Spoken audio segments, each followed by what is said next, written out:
नमस्ते दोस्तों, book summary Hindi में आप सभी का स्वागत है। आज हम बात करेंगे 5 जापानी नियमों से अनुशासन किताब के बारे में। रात के 10:30 बजे थे। शहर के सबसे बड़े सरकारी अस्पताल के आईसीयू में हल्की सी शांति थी, लेकिन मशीनों की बीप और कभी कभी सुनाई देने वाले कदमों की आवाज उस शांति को तोड़ रही थी। नेहा, एक युवा नर्स, अपनी रात की ड्यूटी में व्यस्त थी। ये उसकी लगातार तीसरी रात की ड्यूटी थी और उसकी आंखों में थोड़ी थकान साफ दिख रही थी। फिर भी उसका समर्पण बिल्कुल कम नहीं हुआ था। नेहा को हमेशा से नर्सिंग का शौक था। उसे लगता था कि यह सिर्फ एक नौकरी नहीं, बल्कि एक सेवा है। लेकिन धीरे धीरे जिंदगी की जिम्मेदारियों और अस्पताल की रोजमर्रा की मुश्किलों ने उसे भावनात्मक रूप से थका दिया था। उसे लगने लगा था कि अब सब कुछ मशीन की तरह हो गया है। दवाइयां देना, रिपोर्ट बनाना, मॉनिटर चेक करना, सब कुछ एक रूटीन बन गया था। उसी आईसीयू में एक बुजुर्ग मरीज, सुरेश जी, भर्ती थे। उनकी उम्र लगभग 65 साल थी और वे दिल की सर्जरी के बाद ठीक हो रहे थे। उनके पास कोई खास मुलाकाती नहीं आता था। सिर्फ उनकी बेटी कभी कभार आती और जल्दी चली जाती। सुरेश जी शांत स्वभाव के थे, लेकिन उनकी आंखों में एक गहराई थी, जैसे वे कुछ कहना चाहते हो पर कह नहीं पाते। एक रात जब नेहा दवा देने गई तो सुरेश जी ने धीरे से पूछा, बेटी, तुम्हारा नाम क्या है? नेहा ने मुस्कुराते हुए जवाब दिया, नेहा। उन्होंने कहा, बहुत अच्छा नाम है, और फिर चुप हो गए। उस दिन के बाद हर रात जब नेहा उनके पास जाती, सुरेश जी कुछ न कुछ बात करने की कोशिश करते। शुरू में वे बस हालचाल पूछते, फिर धीरे धीरे उन्होंने अपनी पुरानी दुकान के किस्से, अपने परिवार की कहानियां और अपनी जिंदगी के कुछ पछतावे साझा करने शुरू किए। नेहा पहले थोड़ी उदासीन रहती थी, लेकिन जैसे जैसे दिन बीतते गए उसे सुरेश जी की बातें सुनने में सुकून मिलने लगा। दोनों के बीच एक खामोश दोस्ती बन गई थी। ऐसी दोस्ती जिसमें कोई मांग नहीं थी, बस एक दूसरे की मौजूदगी काफी थी। एक रात जब नेहा रूटीन चेकअप कर रही थी, सुरेश जी ने अचानक कहा, नेहा, तुम्हें एक बात बताऊं? जिंदगी एक कमरे की तरह होती है। इसमें ढेर सारी चीजें जमा हो जाती है, कुछ जरूरी, कुछ बेकार। लेकिन अगर हम वक्त निकालकर उन्हें अलग न करें तो वे अव्यवस्था बन जाती है और हम उसमें खो जाते हैं। नेहा थोड़ा चौंकी। मतलब? उसने पूछा। सुरेश जी ने समझाया, जैसे तुम्हारा ये आईसीयू, अगर इसमें हर बेकार चीज रख दी जाए तो क्या तुम आसानी से काम कर पाओगी? नेहा ने सिर हिलाया, नहीं, बहुत मुश्किल हो जाएगा। बस ऐसे ही हमारी जिंदगी में भी होता है। हमें छांटना पड़ता है, ये तय करना पड़ता है कि क्या जरूरी है और क्या नहीं। जो लोग या आदतें हमारी तरक्की में मदद नहीं करते, उन्हें धीरे से हटाना चाहिए। तभी हम साफ साफ सोच सकते हैं। नेहा को लगा जैसे किसी ने उसके दिल की बात कह दी। पिछले कुछ महीनों से उसकी जिंदगी में भी बहुत अव्यवस्था थी। कुछ पुराने रिश्ते जो अब कोई मायने नहीं रखते थे, कुछ गिल्ट जो उसने बेवजह अपने ऊपर लाद लिया था, और कुछ आत्मसंदेह जो उसे अंदर से खोखला कर रहे थे। ये सब एक भारी बैग की तरह उसके कंधों पर था। उस दिन के बाद नेहा ने अपने अंदर झांकना शुरू किया। उसने एक छोटी नोटबुक ली और उसमें 2 कॉलम बनाए, जरूरी और गैर जरूरी। वो हर उस विचार, काम या रिश्ते को लिखने लगी जो उसकी मानसिक ऊर्जा खा रहा था। धीरे धीरे उसने उन चीजों से दूरी बनाना शुरू किया जो उसे नीचे खींच रही थी। जैसे अस्पताल के ब्रेक में वो उन लोगों के साथ बैठती थी जो सिर्फ दूसरों की बुराई करते थे। अब उसने धीरे धीरे अपनी जगह बदल ली। एक जहरीला रिश्ता जो सिर्फ गिल्ट पर टिका था, उसे उसने सम्मानपूर्वक खत्म कर दिया।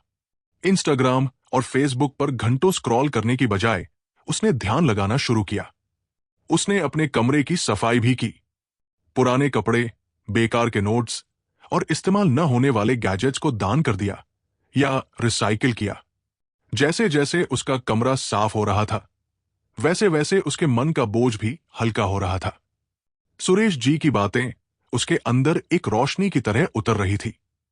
एक रात नेहा ने उनसे कहा, आपने जो छंटाई की बात कही थी, मैंने उसे आजमाया और सचमुच बहुत हल्का महसूस हो रहा है। सुरेश जी मुस्कुराए और बोले, बस बेटी, यही तो पहली सीख है। जब तक हम चीजों को छांटेंगे नहीं, हमें समझ ही नहीं आएगा कि असल में क्या जरूरी है। नेहा ने सिर हिलाया और कहा, आप मेरे पहले मरीज हैं जिनसे मैंने अपनी थेरेपी सीखी। उनकी ये छोटी सी दोस्ती अब सिर्फ आईसीयू की दीवारों तक सीमित नहीं थी। ये एक सीख थी, एक मार्गदर्शन जो नेहा को जिंदगी में आगे बढ़ने में मदद कर रहा था। अब नेहा जब भी किसी नए मरीज से मिलती, वो सिर्फ उनकी रिपोर्ट्स नहीं देखती, बल्कि उनकी कहानियां भी सुनती। वो अब सिर्फ एक नर्स नहीं थी, वो एक श्रोता थी, एक पर्यवेक्षक थी। एक दिन सुरेश जी अस्पताल से छुट्टी लेकर चले गए। जाते वक्त उन्होंने नेहा को एक छोटा सा कागज दिया। उस पर लिखा था, जिंदगी को साफ सुथरा रखना है तो हर कुछ दिन में छंटाई करना सीखो, लोगों को, चीजों को और सबसे ज्यादा अपने भावनाओं को। नेहा ने उस कागज को अपनी डायरी में संभाल कर रख लिया। अब वो हर महीने एक दिन निकालती जब वो खुद से सवाल करती, क्या मैं सिर्फ जरूरी चीजें ही साथ रख रही हूं? छंटाई अब उसके लिए सिर्फ अस्पताल का नियम नहीं, बल्कि एक निजी दर्शन बन चुका था। और शायद ये हम सभी की जिंदगी में जरूरी है। अगर आपको हमारी ये मुफ्त समरी पसंद आई तो आप हमारे चैनल को सब्सक्राइब कर सकते हैं, हमारी मेंबरशिप ले सकते हैं या यूपीआई के जरिए हमारा समर्थन कर सकते हैं। अब समरी पर वापस आते हैं। हम सब एक अदृश्य आईसीयू में हैं, जहां कभी दिमाग का मॉनिटर बीप करता है, कभी दिल की बैटरी कम हो जाती है। और ऐसी स्थिति में स्पष्टता तभी आती है जब हम अपनी जिंदगी को एक बार रुक कर देखें। क्या जो हमारे पास है वो वाकई जरूरी है, या हम बस अव्यवस्था के बीच सांस ले रहे हैं? छंटाई यानी सॉर्ट करने की आदत सिर्फ सफाई की तकनीक नहीं है, ये एक आत्म जागरूकता की यात्रा है जो हमें सिखाती है कि कम में ही सच्चा सुकून है। जब हम गैर जरूरी चीजों को हटाते हैं तभी जरूरी चीजें चमकने लगती है। यही असली ठीक होने की प्रक्रिया है। नेहा की जिंदगी में अब धीरे धीरे स्पष्टता आने लगी थी। छंटाई की सीख ने उसे बहुत कुछ सिखाया, क्या जरूरी है और क्या सिर्फ मानसिक या भावनात्मक अव्यवस्था है। वो अब ज्यादा हल्का महसूस करती थी, जैसे किसी ने उसके कंधों से बड़ा बोझ हटा दिया हो। लेकिन उसका सफर यही खत्म नहीं हुआ था। असल में ये तो अभी शुरू हुआ था। एक रात आईसीयू की ड्यूटी के बाद जब वो अपने हॉस्टल के छोटे से कमरे में पहुंची, उसने गहरी सांस ली और चारों तरफ देखा। बिस्तर के पास किताबों का ढेर था, एक कोने में चाय के कप, बिस्तर पर कुछ आधे तह किए कपड़े और एक टेबल जो दवाइयों, लैपटॉप, पानी की बोतल और बेतरतीब फाइलों से भरी थी। सब कुछ जरूरी था, लेकिन कुछ भी अपनी जगह पर नहीं था। नेहा ने खुद से कहा, अव्यवस्था तो हटा ली, लेकिन अब इन सब का सही क्रम क्या है? ये सब सही जगह पर होंगे तभी तो जिंदगी आसानी से चलेगी। उसे याद आया कि सुरेश जी ने छुट्टी से एक रात पहले कहा था, बेटी, पहली सीख छंटाई है और दूसरी है व्यवस्थित करना, हर चीज को उसकी सही जगह देना। नेहा ने उत्सुकता से पूछा था, मतलब जैसे किताबों की जगह अलमारी में? सुरेश जी हंसे, सिर्फ किताबों की नहीं, सोच की, आदतों की, प्राथमिकताओं की भी। सबका एक स्थान होना चाहिए ताकि जरूरत पड़ने पर बिना उलझन के उसे इस्तेमाल किया जा सके। अब अपने कमरे की हालत देखकर नेहा को समझ आया कि वे क्या कहना चाहते थे। अगली सुबह उसकी छुट्टी थी। उसने तय किया कि आज वो अपने कमरे को पूरी तरह व्यवस्थित करेगी। सबसे पहले उसने एक योजना बनाई। उसने अपने रोज के कामों पर गौर किया और देखा कि कौन सी चीजें उसे बार बार चाहिए होती है और कौन सी चीजें कभी कभार ही काम आती है। जैसे उसका स्टेथोस्कोप, कुछ रेफरेंस किताबें, फोन चार्जर और पानी की बोतल, ये सब वो रोज इस्तेमाल करती थी। वहीं कुछ पुराने मेडिकल नोट्स, दो अतिरिक्त जैकेट और सजावटी सामान बस जगह घेरे हुए थे। उसने रोजमर्रा के सामान के लिए एक छोटा सा हिस्सा बनाया जिसमें स्टेथोस्कोप, नोट्स, पेन, सैनिटाइजर और टॉर्च को साफ सुथरे ढंग से रख दिया। फोन चार्जर को प्लग के पास स्थायी रूप से लगा दिया ताकि बार बार ढूंढना न पड़े। जो किताबें बार बार पढ़नी होती थी उन्हें बिस्तर के पास की शेल्फ पर रख दिया। कम इस्तेमाल होने वाले सामान के लिए एक बॉक्स बनाया और उसे बिस्तर के नीचे रख दिया जिसमें जैकेट, पुराने नोट्स और कभी कभार पढ़ी जाने वाली किताबें डाल दी। चाय के कप को धोकर किचन की शेल्फ पर रख दिया। अब उसका कमरा बहुत साफ और उपयोगी लग रहा था। उसने गौर किया कि उसका दिमाग भी अब शांत लग रहा था। पहले कुछ भी ढूंढने में समय लगता था, जिससे चिड़चिड़ापन हो जाता था, लेकिन अब सब कुछ आसानी से उपलब्ध और सुविधाजनक था। व्यवस्थित करना अब उसके लिए सिर्फ चीजों को ठीक करने का तरीका नहीं था, बल्कि इसका गहरा मतलब था। उसने सोचना शुरू किया कि क्या उसकी प्राथमिकताएं भी सही जगह पर हैं। वो अक्सर अपने निजी लक्ष्यों को टाल देती थी, जैसे कोई नया कोर्स शुरू करना या योग करना। उसका ध्यान ज्यादातर दूसरों की जरूरतों पर रहता था और अपनी तरक्की को वो अक्सर नजरअंदाज कर देती थी। उसने सोचा, जैसे मेरे कमरे की चीजों का एक क्रम है, वैसे ही मेरे समय और ऊर्जा का भी होना चाहिए। उसने एक प्लानर खरीदा और अपने हफ्ते की योजना बनाना शुरू किया। सबसे पहले उसने आत्म देखभाल के लिए एक समय निर्धारित किया, हर सुबह आधा घंटा योग और ध्यान के लिए। फिर पढ़ाई का समय तय किया, हर रात 20 मिनट, चाहे कितनी भी थकान हो। उसने फोन पर एक नोट बनाया, दिन की 3 सबसे जरूरी प्राथमिकताएं, ताकि वो हर दिन सिर्फ उन चीजों पर ऊर्जा खर्च करे जो वाकई मायने रखती है। अस्पताल में भी उसने चीजों को व्यवस्थित ढंग से रखना शुरू किया। पहले वो किसी भी आपात स्थिति में घबरा जाती थी, क्योंकि उपकरण कभी दस्ताने के डिब्बे के नीचे होते तो कभी दूसरी ट्रॉली पर। अब उसने अपनी नर्सिंग ट्रॉली को भी फिर से व्यवस्थित किया। बार बार इस्तेमाल होने वाले उपकरण ऊपर की ट्रे में और कम इस्तेमाल होने वाले नीचे। सिरिंज, रुई, कैंची, अल्कोहल स्वैब, सबको एक निश्चित जगह दी। इससे उसकी गति बढ़ गई और दूसरों को भी मदद मिली जब वे उसकी ट्रॉली इस्तेमाल करते। धीरे धीरे उसकी कार्यक्षमता बेहतर होने लगी।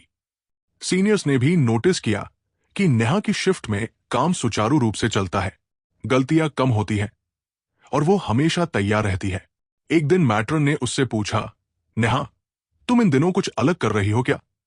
बहुत व्यवस्थित लग रही हो। नेहा ने हंसते हुए कहा, बस थोड़ा सा चीजों को उनकी सही जगह पर रखना शुरू किया है, बाहर भी और अंदर भी। उस दिन उसे लगा कि व्यवस्थित करना सिर्फ जगह को ठीक करना नहीं, बल्कि दिमाग, समय और ऊर्जा को संरेखित करने की प्रक्रिया है। उसने अपने रिश्तों को भी व्यवस्थित करना शुरू किया। कुछ लोग थे जिनसे वो सिर्फ औपचारिकता निभाती थी, लेकिन उनके अनावश्यक अपेक्षाओं की वजह से वो मानसिक रूप से थक जाती थी। उसने स्पष्ट सीमाएं तय की, किससे कब बात करनी है, किसे टालना है और किन लोगों को अपनी ऊर्जा देनी है।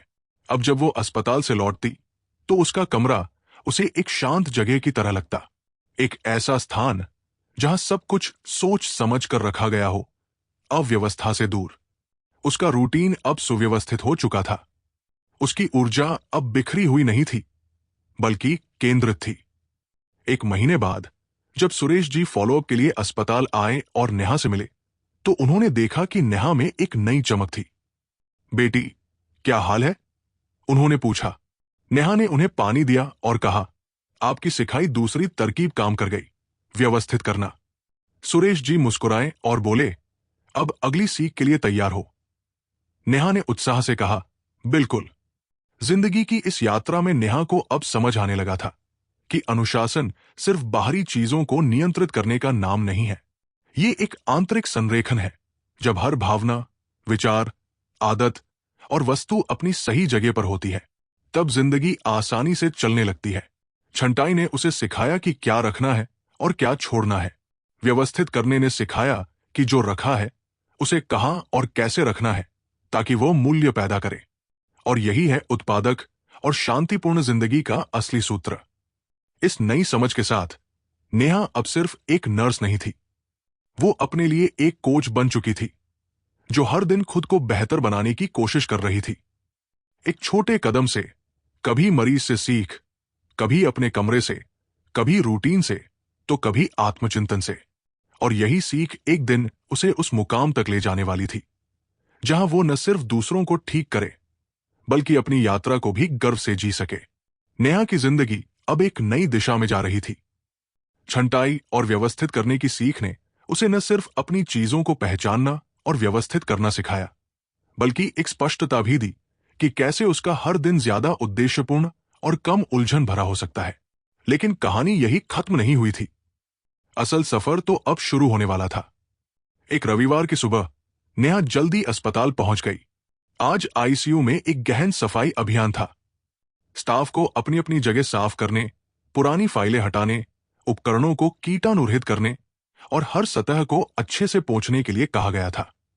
कुछ लोग थोड़ा चिढ़ गए, ये काम तो सफाई कर्मचारियों का है, हमें क्यों करना चाहिए? लेकिन नेहा को यह विचार पसंद आया। वो जानती थी कि सफाई का मतलब सिर्फ बाहरी चमक नहीं, बल्कि ये एक आदत है जो अनुशासन और सम्मान को दर्शाती है। नेहा ने अपने कार्य क्षेत्र की ओर देखा।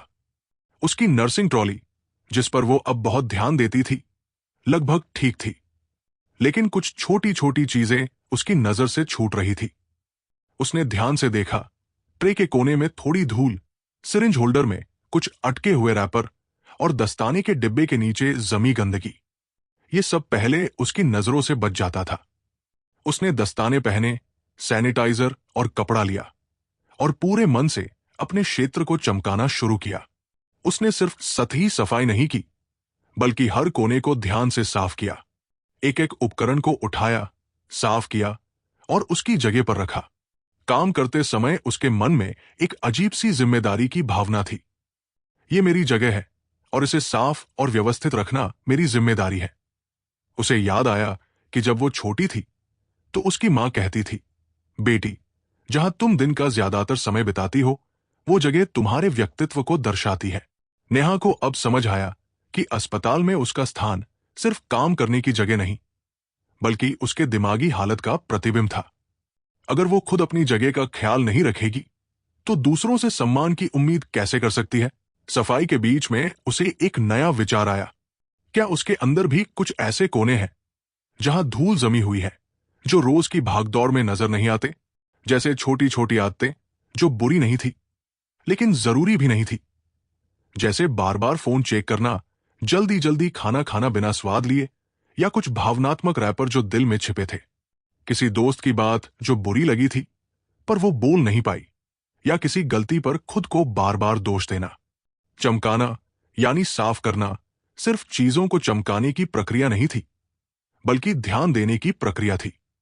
जब हम अपने स्थान को साफ करते हैं तो हमें दिखता है कि कहां कहां हम लापरवाह हो जाते हैं और कैसे छोटी छोटी चीजें हमारे काम को प्रभावित करती है।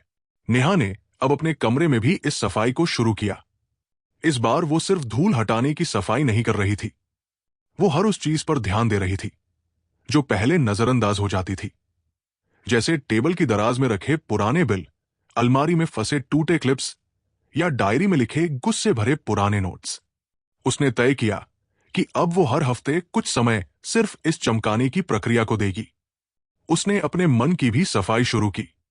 एक दिन शाम को वो छत पर बैठी और खुद से बोली, नेहा, क्या ऐसे विचार हैं जो अंदर अंदर घुसे हुए हैं और तुझे धीरे धीरे खा रहे हैं? उसने एक नोटबुक निकाली और अपनी भावनाओं को लिखना शुरू किया। गिल्ट, गुस्सा, जलन, उदासी, जो भी था, उसने बिना जज किए सब लिख लिया। फिर हर एक के सामने लिखा, क्या मैं इसे छोड़ सकती हूं?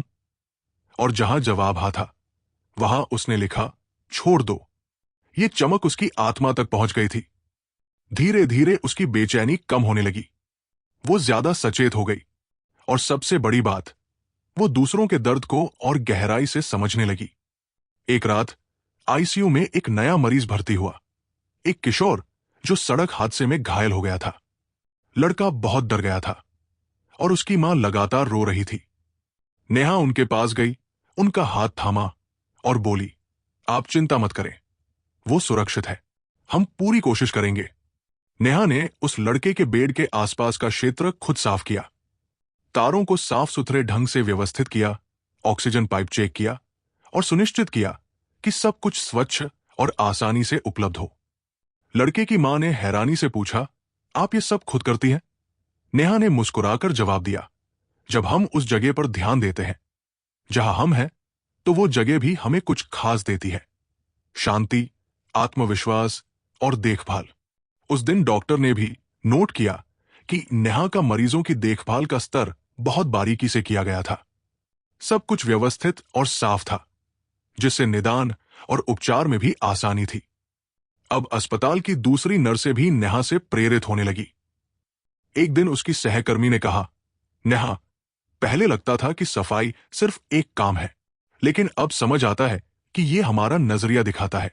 नेहा ने मुस्कुराकर जवाब दिया, चमक बाहर से नहीं, अंदर से शुरू होती है। नेहा अब सफाई को एक ध्यान की तरह लेती थी। जब वो कमरे की सफाई करती तो वो देखती कि क्या धूल सिर्फ सतह पर है या उसके अंदर कहीं बेचैनी है, क्या चीजें बस रखी हुई है या उनकी एक निश्चित उपयोगिता है।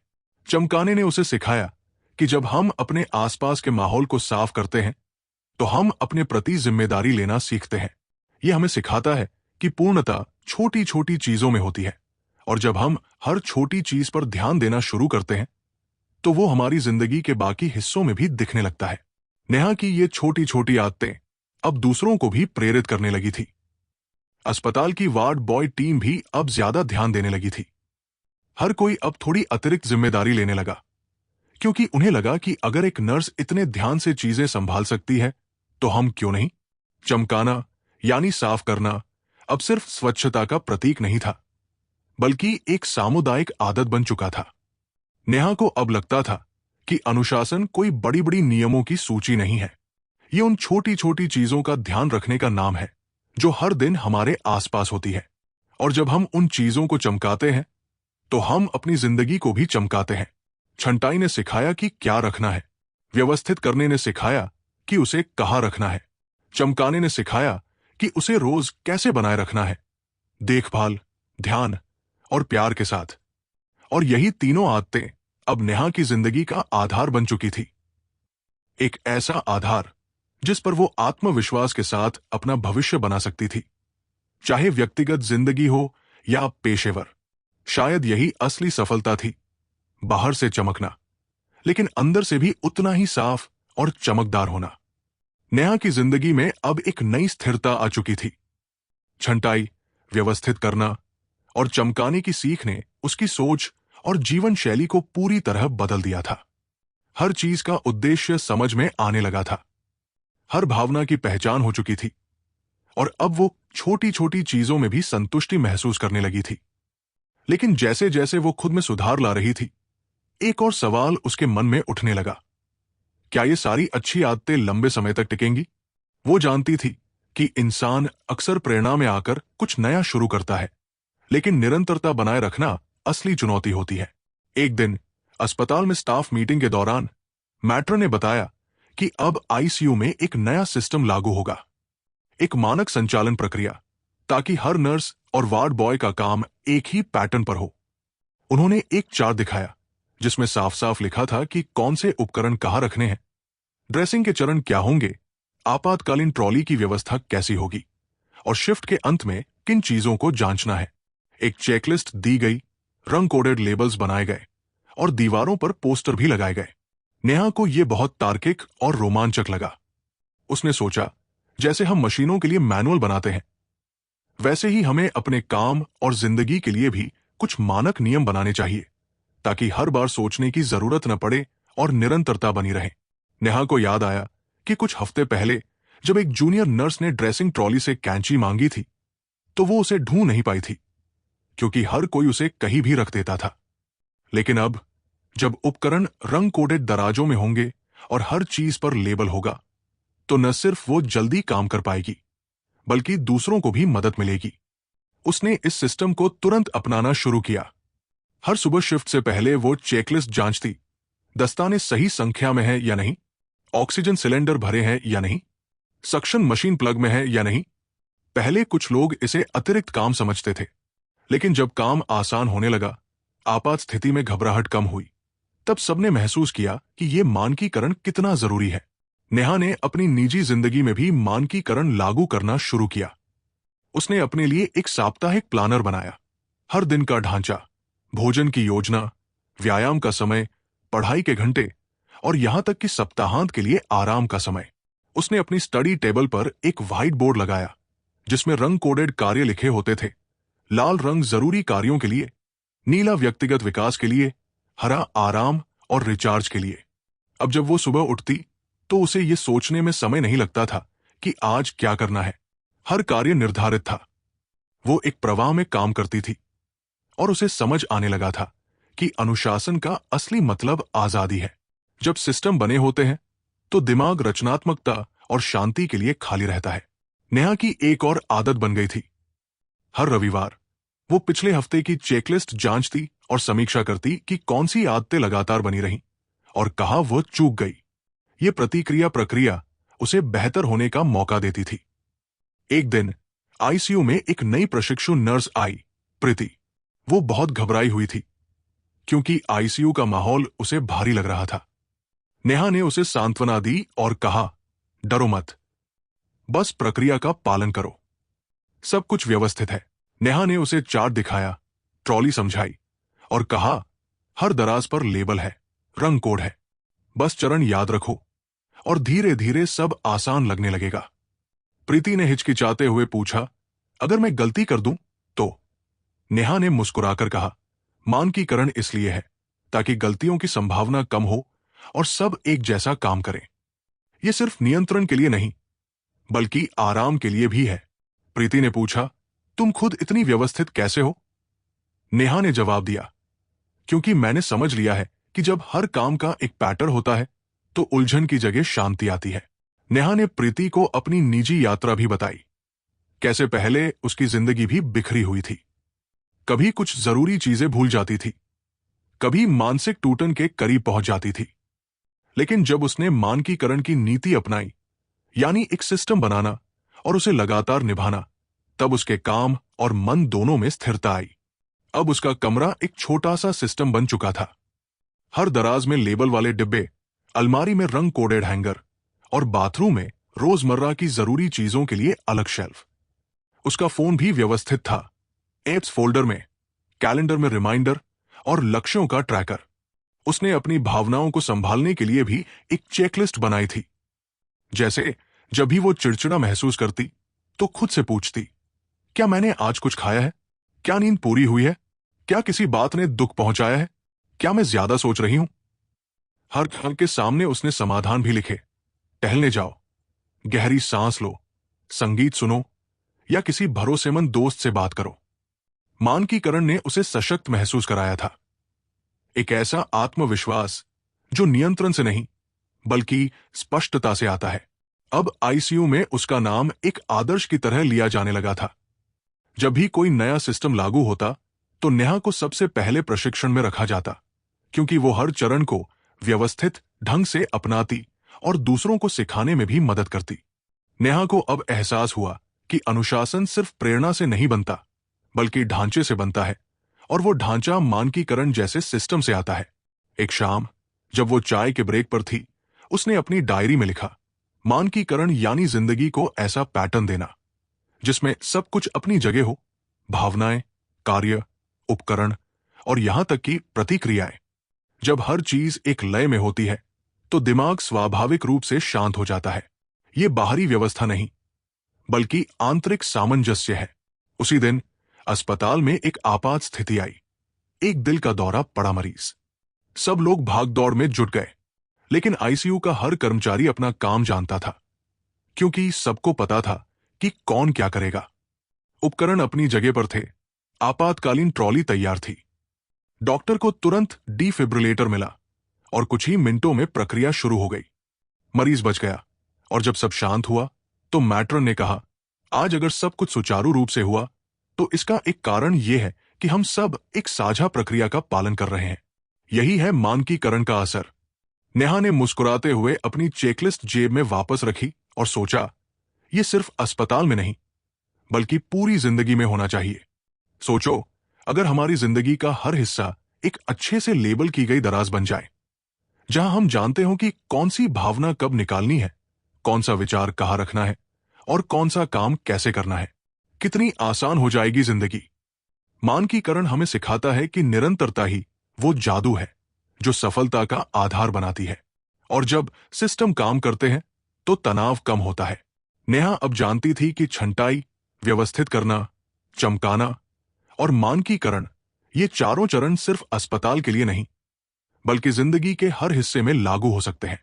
और अब उसकी नजरें अगली सीख की ओर थी, जहां वो खुद को और बेहतर बना सके ताकि हर दिन वो अपना सबसे अच्छा रूप बन सके। नेहा की जिंदगी अब एक अलग लय में चल रही थी। छंटाई ने उसे सिखाया था कि क्या रखना है और क्या छोड़ना है। व्यवस्थित करने ने सिखाया कि जो रखा है उसे कहाँ और कैसे रखना है। चमकाने ने ध्यान और देखभाल की अहमियत समझाई, और मानकीकरण ने उसे ये सिखाया कि इन सबको एक सिस्टम में बदलकर निरंतरता देनी है। लेकिन असली चुनौती अब सामने थी। इन सबको हर दिन दोहराना, बिना थके, बिना पीछे हटे। यही था बनाए रखना, वो आखिरी और सबसे जरूरी कदम जो इन चारों चरणों को एक स्थायी आदत में बदलता है। नेहा को अब सुबह उठते ही एक संतुष्टि मिलती थी, क्योंकि उसका दिन पहले से नियोजित होता था। उसका कमरा साफ, उपकरण व्यवस्थित और दिमाग केंद्रित रहता था। लेकिन कुछ हफ्ते बीतने के बाद उसे थोड़ा सा महसूस हुआ कि सब कुछ स्वचालित हो गया है, मगर उत्साह कम हो रहा है, जैसे सब कुछ मशीन की तरह हो गया हो। एक शाम जब वो आईसीयू से लौट रही थी, तो उसने हॉलवे में एक नई नर्स को देखा, जो जल्दी जल्दी नोट्स लिख रही थी और साफ तौर पर परेशान दिख रही थी। नेहा उसके पास गई और बोली, पहला हफ्ता मुश्किल लगता है। लड़की ने थके हुए स्वर में सिर हिलाया और बोली, हाँ, इतने सारे नियम, इतनी सारी चीजें याद रखनी पड़ती है, सब कुछ रोबोट जैसा लग रहा है। नेहा मुस्कुरा दी, क्योंकि वो कुछ साल पहले खुद ऐसी ही थी। फिर उसने खुद से पूछा, क्या मैं भी फिर से उस रोबोट जैसे चक्र में जा रही हूं? उसे समझ आया कि अगर वो बनाए रखने को सक्रिय रूप से नहीं अपनाएगी, तो सारे सिस्टम धीरे धीरे टूट जाएंगे। बनाए रखना मतलब सिर्फ पालन करना नहीं, बल्कि हर दिन बेहतर होने के बारे में सोचना है, खुद को नया लक्ष्य देना है और अनुशासन को प्रेरणा से ऊपर रखना है। उसने तय किया कि अब वो अपने सिस्टम्स को और बेहतर करेगी, न सिर्फ अस्पताल में, बल्कि व्यक्तिगत विकास में भी।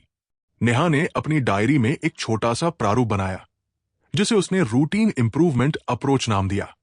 आज क्या अच्छा किया, कहां सुधार की जरूरत है, क्या कोई नया तरीका है जिससे ये काम और बेहतर हो सकता है, कौन सी आदत पर मैं अगले कुछ दिन ध्यान दूंगी। हर रात वो 10 मिनट खुद की समीक्षा करती और हर हफ्ते एक नई छोटी आदत शुरू करती।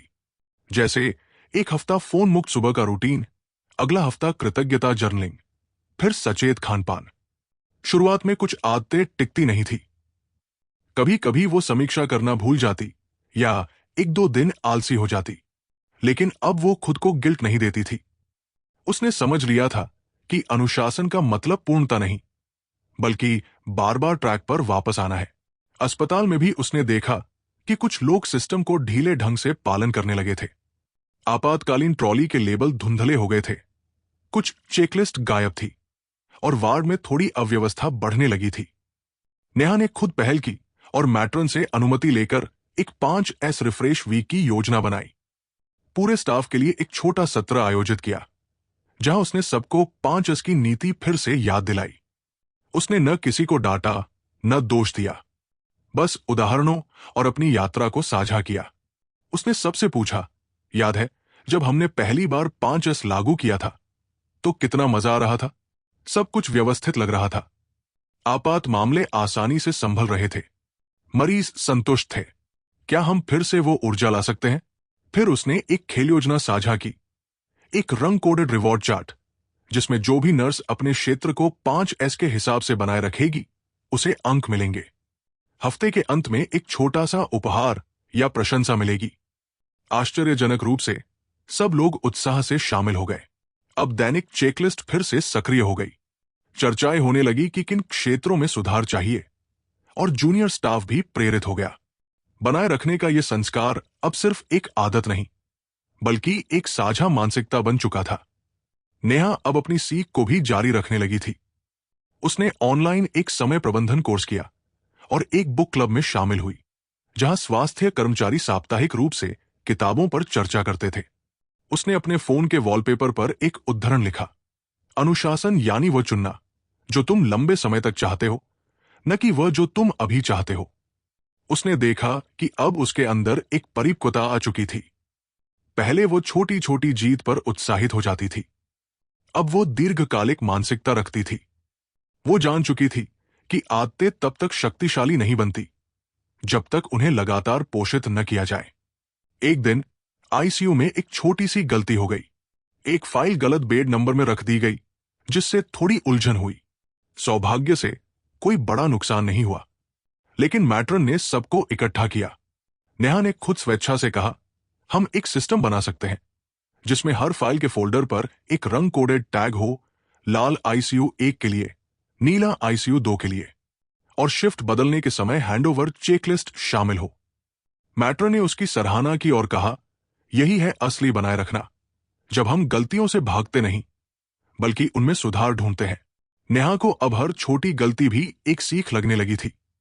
एक दिन उसने डायरी में लिखा, शुरुआत में मैंने अनुशासन को एक संघर्ष समझा था, फिर सिस्टम से चीजें आसान हो गई, लेकिन अब मुझे एहसास हुआ है कि असली खेल निरंतरता का है।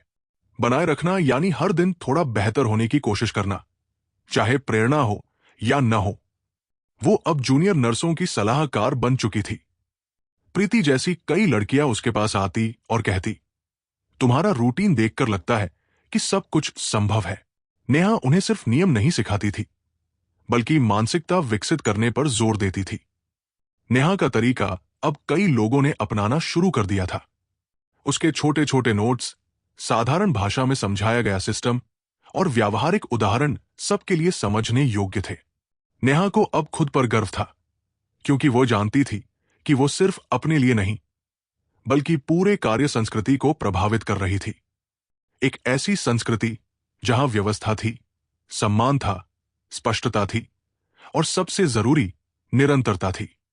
बनाए रखने ने उसे सिखाया कि सिस्टम तो सभी बना लेते हैं, लेकिन उन्हें रोज पोषित करना ही असली अनुशासन है। नेहा अब जिंदगी को एक विकसित होते सिस्टम की तरह देखती थी, जिसमें सुधार की कोई सीमा नहीं थी। हर दिन एक नया मौका था खुद को बेहतर बनाने का।